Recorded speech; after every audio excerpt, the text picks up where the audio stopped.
All right, remember, there's the current contractor that built what we have today. I don't know if that explains it all. No, that's. So I want to take advantage of this. We have contacted several municipalities. In fact, one of them, you can help me which one, but one of them actually replaced our current contractor about a year and a half ago. Why would there be a server room per se? Is that state of the art at this point? Well, in our case, it would be. We have a tremendous amount of assessment data. We have the tax collection software that also runs on that equipment. So a lot of that, our email system runs on that equipment. That's why we have it. Maybe Mr. Sullivan. Maybe Mr. Sullivan can answer that question. That is pretty common. I think that, as a matter of fact, I provided you a few in the back. Yeah, yes. I provided a few pictures. There's some before and afters, and that's, municipalities have grown over the years, and when we started in this business 15 years ago, municipal IT systems were very small. Our first client was the town of North Castle, and they actually had 6 different vendors because each department had its own IT.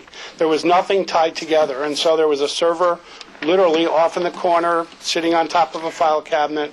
Gradually, as everything was brought together, as those individual devices became larger centralized servers, causing the need to have a server room, centralized distribution of cabling.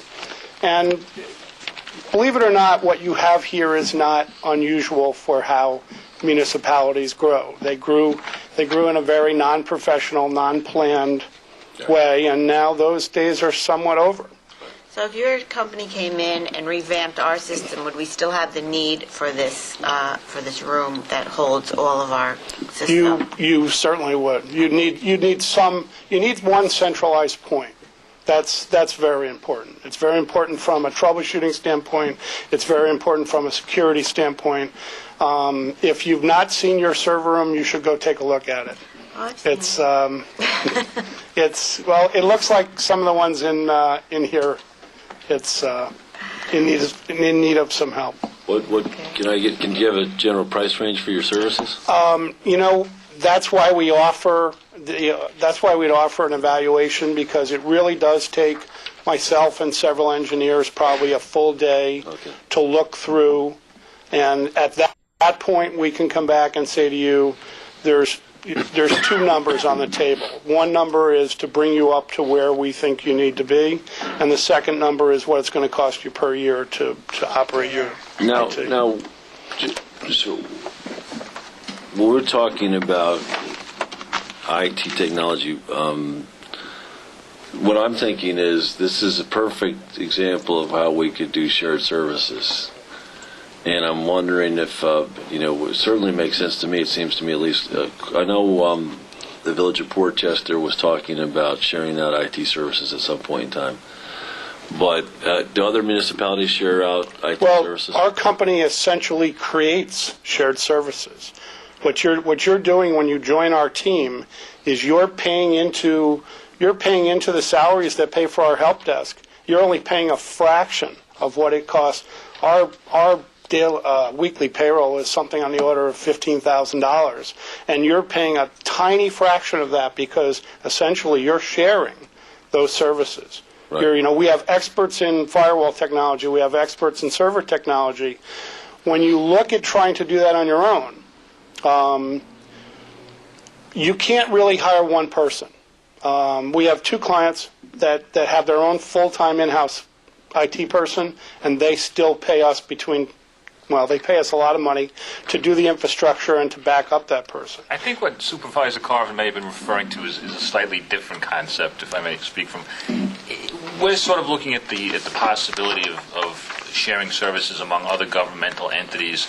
To make a very simple example would be sharing the use of a pickup truck with the Village of Rybrook's Parks Department. I totally understand that. But look at it this way. If let's say 2 government entities. Sorry, Mr. Sullivan, but what we're suggesting is that, and I have no idea if this will work or not, but for example, if we get you business with the Village of Rye Brook, the Village of Portchester, and the School of Blind Brook, Portchester, and Rye Neck, and the town of Rye, that's 6 municipal entities. I'm hoping you're going to give me a break on your fee. You're already getting a great break. You're already getting that break because you're going to pay so little because that we've already done that with other municipalities. Okay. So, and our pricing will reflect that. Okay. Yes. So what you're saying is we already have it. You will have it. Right. You will, in our pricing, you'll see.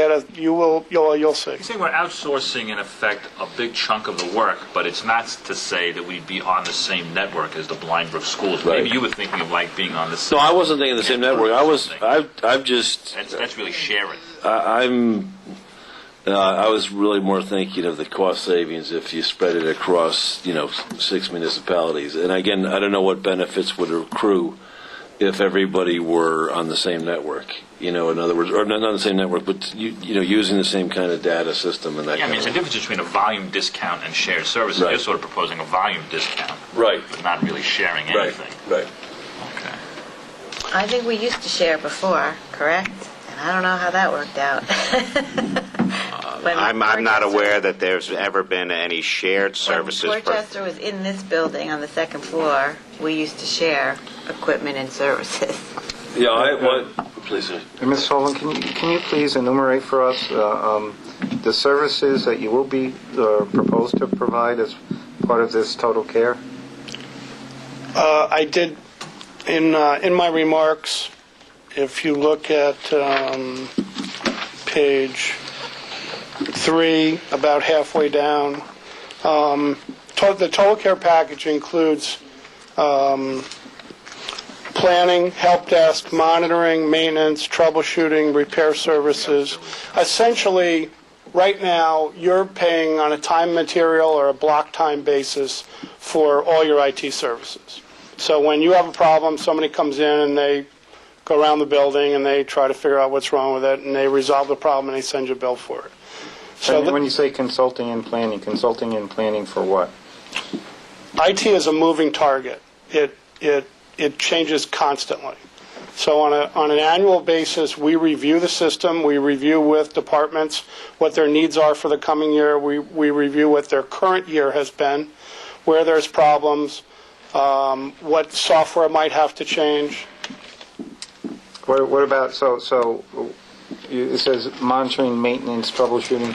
Would that include standard software upgrades to Microsoft Office, Windows programs, things of that nature? It includes patching, but not upgrades. Okay. Upgrades are planned for on an annual basis, and that's quoted separately. Well, some software packages, such as antivirus packages, come up with updates. That's automatic. Okay. Yes, that's done. Upgrades. And updates to I differentiate between update and upgrade. So an update would be a patch or an antivirus update or an ORPS update or a software vendor application that needed to be patched. And that happens throughout the year. Okay, so let me give you a hypothetical. If I'm upgrading or updating my Windows package when they send me an automatic file to update my operating system or my Office package, and I have problems because that disrupts something on my PC, do I call you, and is that included? We actually control that process. We actually don't let that happen by itself. We put an updating system provided by Microsoft on the servers. All the updates are automatically downloaded to the servers, and then we look at the updates. We try them in our test environment, and only after we've tried them in our test environment do we release them to the workstations. Whereas if you're at home, you would automatically just receive these updates, and as you alluded to, sometimes they are not compatible with current software, and they cause problems. But that would allude to the fact that you would have a replica of our exact system, because you could test it only so far. If you don't have the exact software that we have on our servers, you cannot replicate the results that we would get on our servers. We build our servers. We have test servers in our environment that mimic our municipal servers. So is it 100%? No. Is it 90% mimic? Yes. I'll give you an example.